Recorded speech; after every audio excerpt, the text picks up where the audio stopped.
If you are a podcaster who is looking to get more listeners, to grow your audience, and to make more money from your show, there are really only 3 metrics that you need to be tracking to make that happen. In this video, I'm going to tell you what those 3 metrics are. I'm going to show you how you're really probably only tracking one of them, and I'm going to show you how number 3 is probably the reason your show is not growing the way that you want it to, and it's actually not that hard to fix. My name is Kevin. I've been a full-time podcaster since 2018. I've made more than $750,000 since then. I help more than 180 other podcasters in my accelerator program and thousands more via my free content, and none of that is to brag. It's just to say that I have done this many times already for other people and myself, and I have seen what podcast metrics matter and don't matter when it comes to growth and monetization.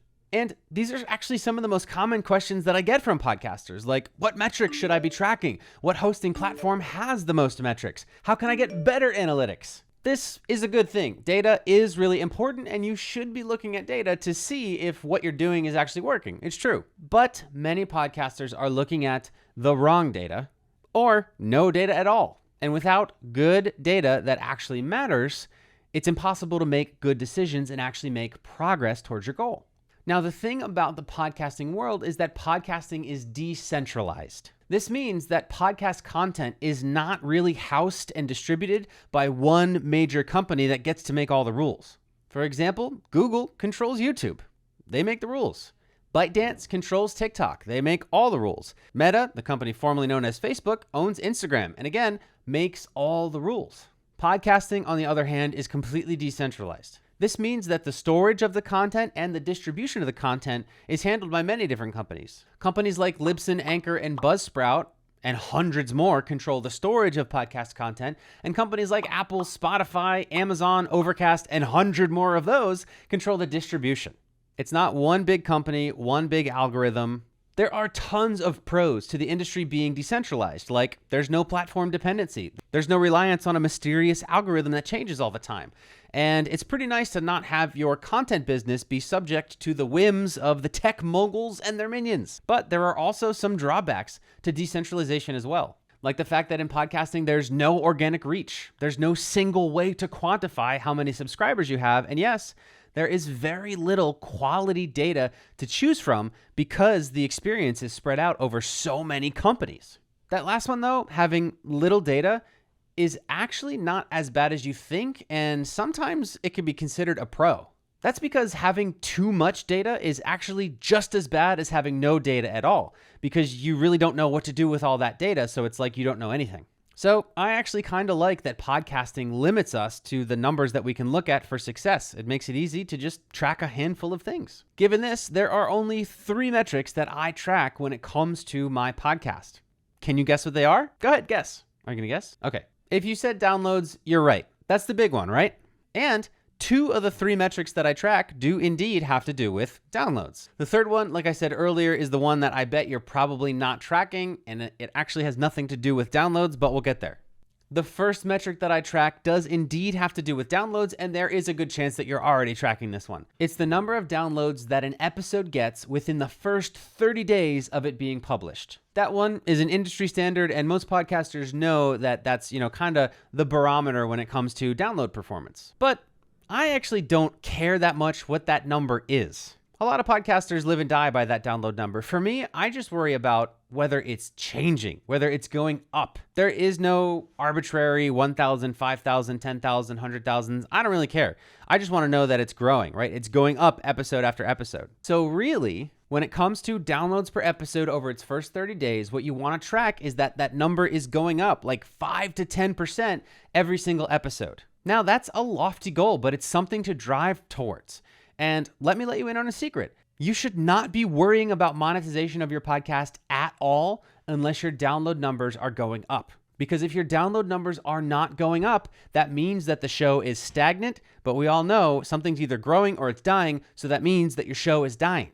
And all the advertisers in the world or sponsorships or whatever, Patreon, doesn't matter what you're doing. If your show is not growing and getting more people into it, It will die very quickly and there will be nothing to monetize. So if you're someone that's worried about monetization right now and your show is not going up each and every episode, stop thinking about monetization until you see that. Then you can start building in monetization. So the first metric is the number of downloads each episode gets over the first 30 days after it gets published. And I'm not necessarily tracking that it hits a certain value. I'm tracking that it's growing 5 to 10% every single episode. And you should too. The second download metric that I track is very, very similar, but a little bit different. Now, most podcasters track their monthly downloads, right? And you probably track your monthly downloads as well. I do too, and I teach the podcasters in my program too as well, but we do it a little bit differently.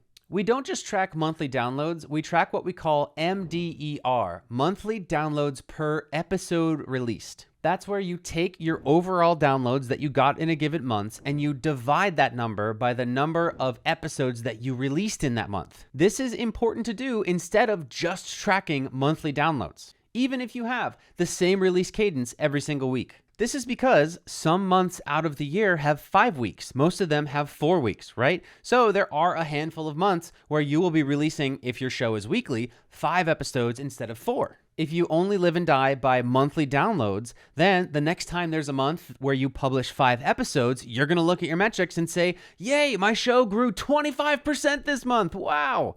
Then the next month we'll have 4 episodes and you'll go, oh no, my show shrunk 20% this month. What do I do? In fact, your show stayed exactly the same. If instead you tracked MDER, monthly downloads per episode released, you would have a much more accurate and flat number for how your show is actually performing month over month over month. I also work with a ton of podcasts who are seasonal and take breaks. What are those podcasts supposed to do when there's a month where they don't release an episode? Does that mean that that month was a waste? No, you still want to track how your show performed even off season. MDER is how we do that. What's even better is when you look at both metric number 1 and metric number 2 at the same time and compare them. If metric number 2, your monthly downloads per episode released, is higher than metric 1, which is the number of downloads that each episode gets within its first 30 days, then that means that your show has back catalog value or bingeability.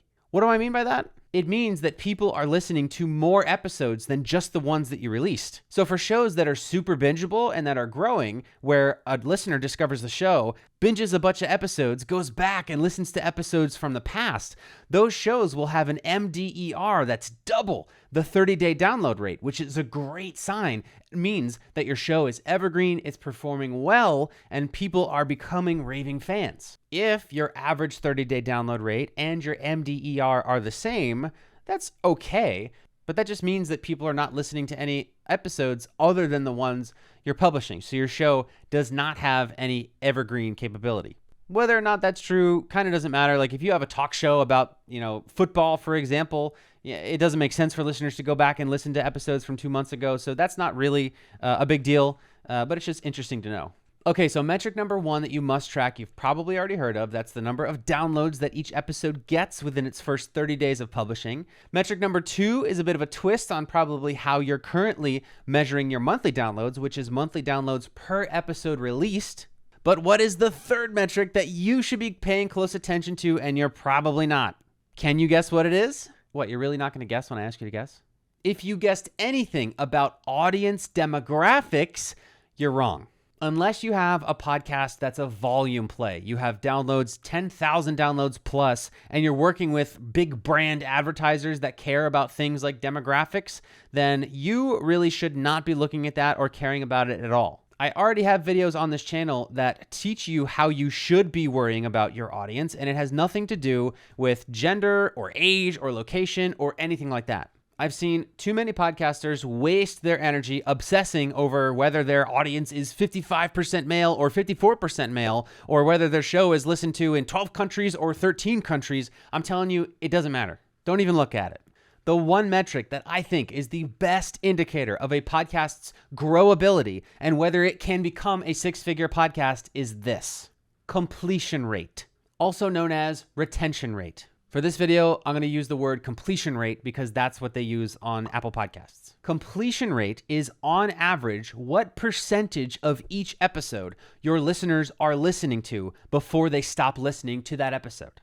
Put more simply, this number answers to the question, are listeners actually sticking around for the whole episode? Most podcasters have no idea what their average completion rate is, and it's destroying their show.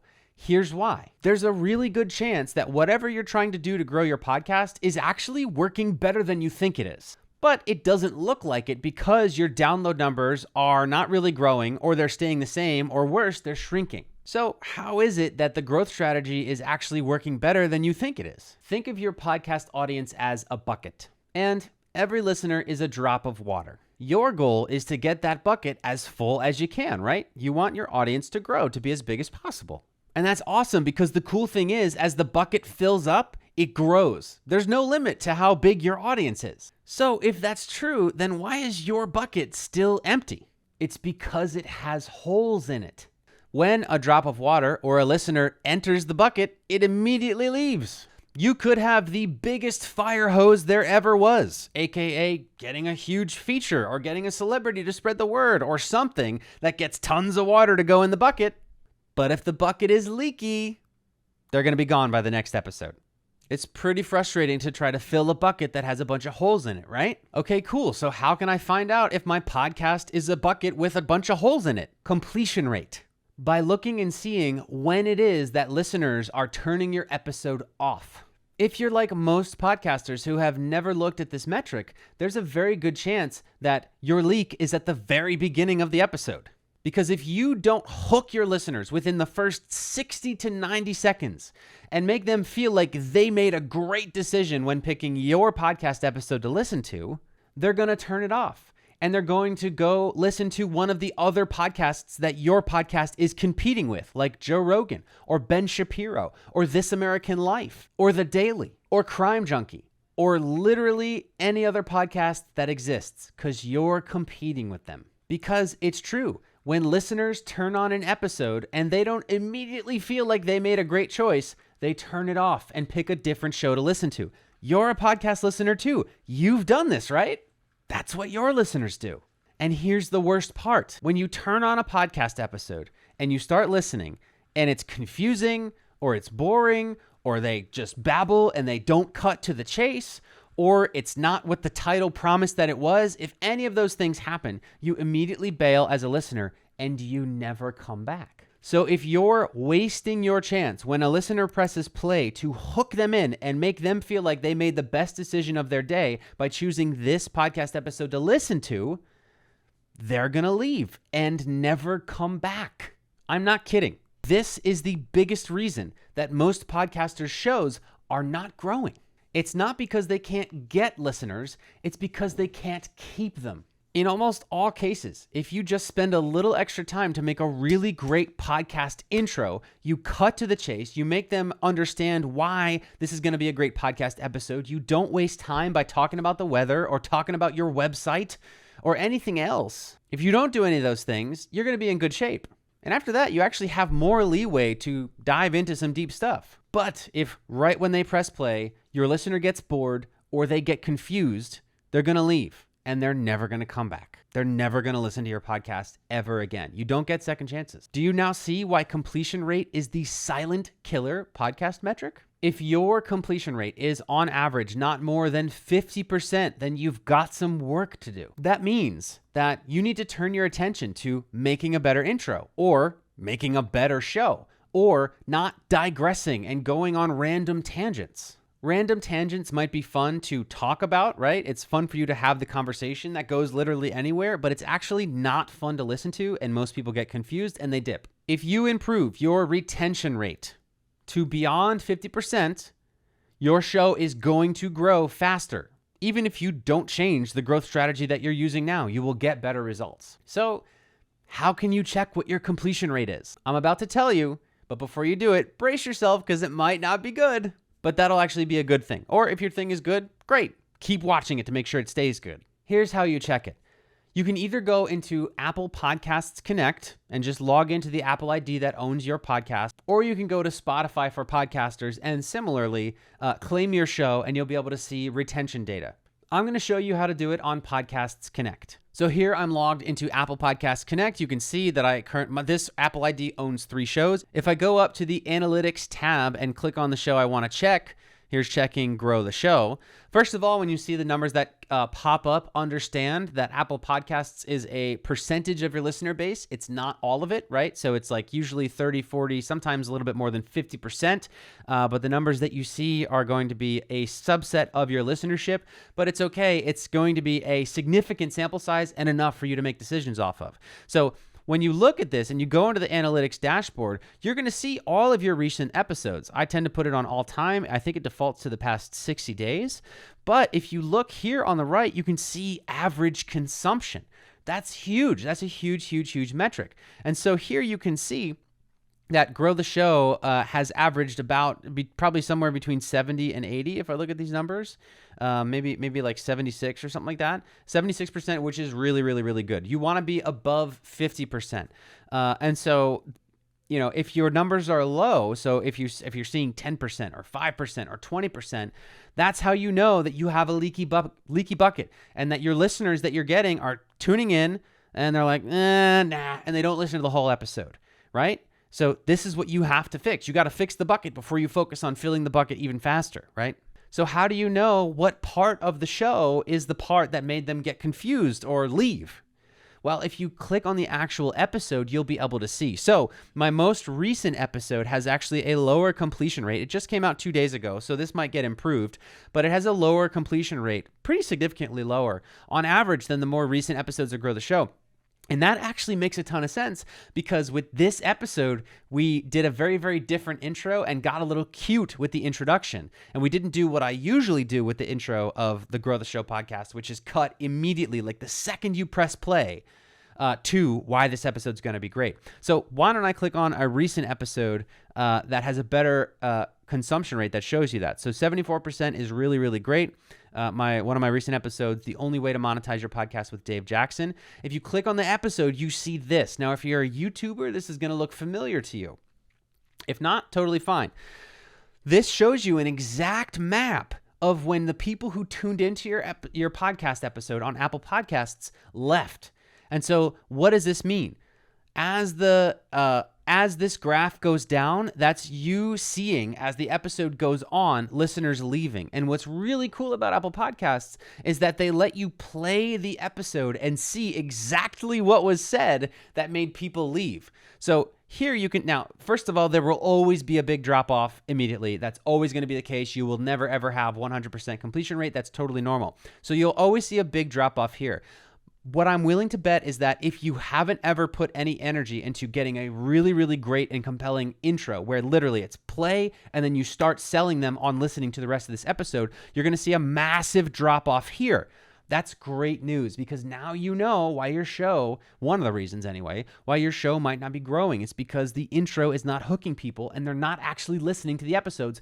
Even though your download numbers look good, your actual people who listened to the whole thing is not. We, though, stress the intro here at Grow the Show, and so you can see that the vast, vast majority of people who press play do stick around and listen to the whole episode. This little dip here that you see shows that there's an advertisement there, so it shows that people are skipping the advertisement. So if you see the graph go down and then jump back up, that means people are skipping that part, and you could probably hear it. So you can actually, let me see and see if that's true, if that's where the advertisement is. I can click on that spot where there's about to be a drop and press play and hear. But before we begin, if you're a podcasting on, right, so that's where I do the intro, I play the theme song, and then I do a quick commercial for my accelerator program. So of 184 people who got to that part, 30 skipped the ad. It's a pretty good rate, right? Now you can see the rest of the episode. It's a very, very, very steady decline, and that is awesome. That's what you want to see. And then you can see as the episode wraps up, and then the last 5 minutes of the episode is another commercial for my accelerator program. You can see that people drop off, which is totally normal. So this is what you want to see. This looks really, really, really, really good. Now let's look at my most recent episode. Now remember, I'm going to play for you this intro and show you how it's really immediately compelling as soon as you press play.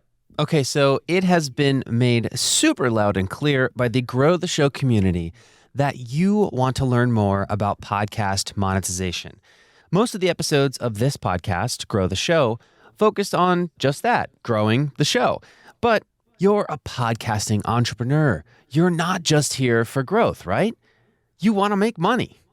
I'm willing to bet that you are intrigued with what's about to happen. If you combine that intro with the title, which is the only way to monetize your podcast, you're going to stick around and listen to this episode.